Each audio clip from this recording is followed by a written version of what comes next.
Fala, gente.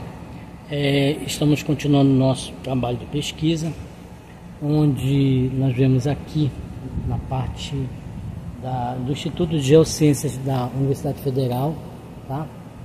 Para buscar as informações sobre as crateras. Tem muito estudo, tem muita pesquisa ainda, mas estamos procurando saber todo e qualquer detalhe de tudo aquilo que nós fomos a campo procurar, tá bom? Logo logo a gente vai continuar. Aqui, gente, olha, esse daí é um meteoro.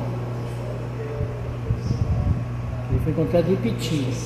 Ao lado dele tem o de Parauapebas, tá?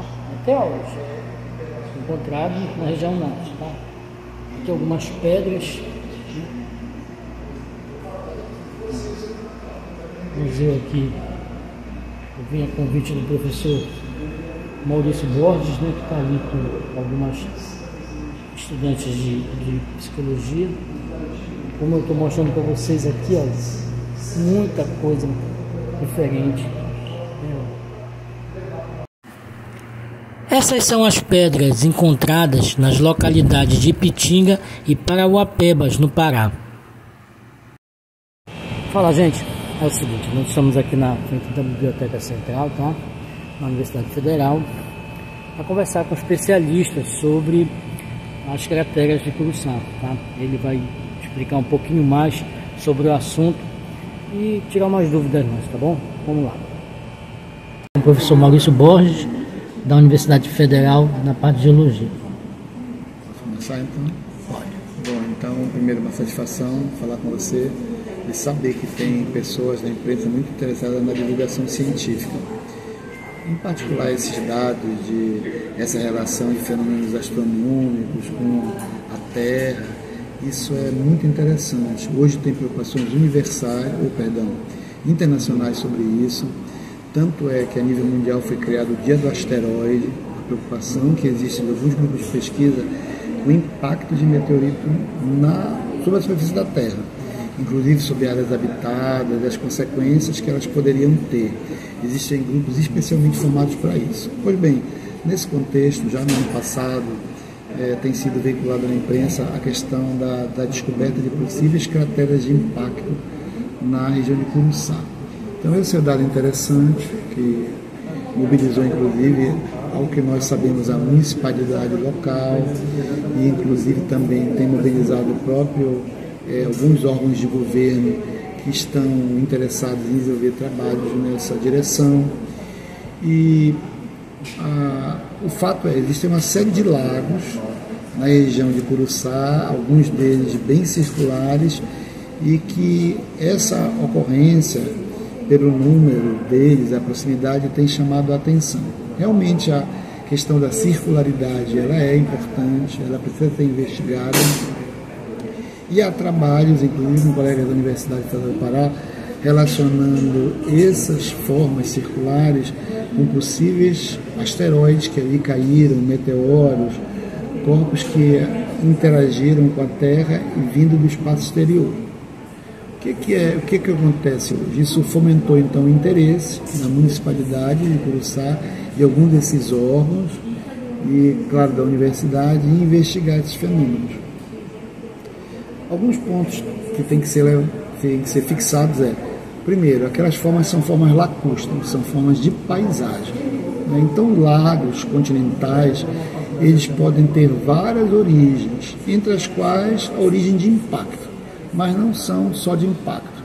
Então, são lagos que podem ter ocorrência natural por fenômenos terrestres e também fenômenos extraterrestres, como de um corpo se aproximando. Quando um corpo se aproxima da Terra, a gente chama ele de impactor. Então tem um impactor, que é o meteoro, e esse impactor então impacta um alvo, que é a superfície da Terra. Ao impactar, uma das coisas que ele pode provocar é a cratera, mas ele não provoca só cratera, ele deixa uma série de indícios. Então o fenômeno extraterrestre, de crateras de impacto, ele tem que ser, além da forma, acompanhado de uma outra série de por assim dizer, de critérios geológicos para a definição de impacto. Primeiro, Quando ele impacta, ele gera também estruturas de impacto. Então, isso precisa ser investigado lá. Esse dado ainda não foi verificado. Então, as equipes de geologia, elas vão estar imbuídas de verificar se existem ou não estruturas de impacto.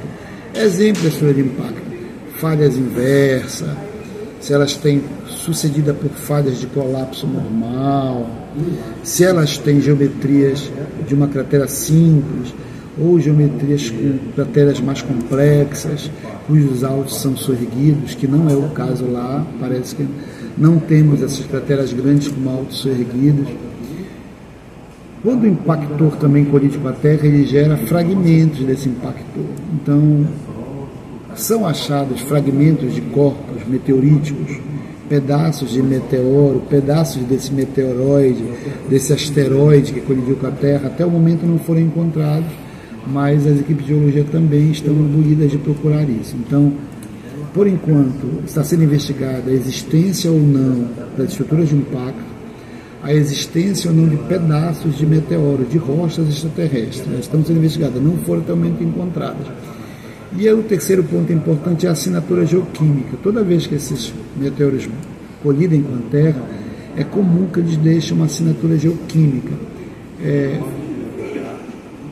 Rochas típicas de impacto, rochas típicas de meteorito, por exemplo, rochas ultramáficas condríticas, ou então rochas com muito ferro e níquel, e muitas vezes não incomum elementos do grupo da platina, por exemplo, irídio, como nós soubemos daquele impacto lá no México. Então eles deixam esse tipo de assinatura, platinoides, platina, paládio, vários tipos de elementos que são comuns nessas rochas extraterrestres. Então, esses critérios hoje eles estão num programa de investigação para que nós confirmemos ou não se tratam de estruturas de impacto. Então, a geologia ainda precisa avançar muito ali, de maneira que nós temos muitas dúvidas.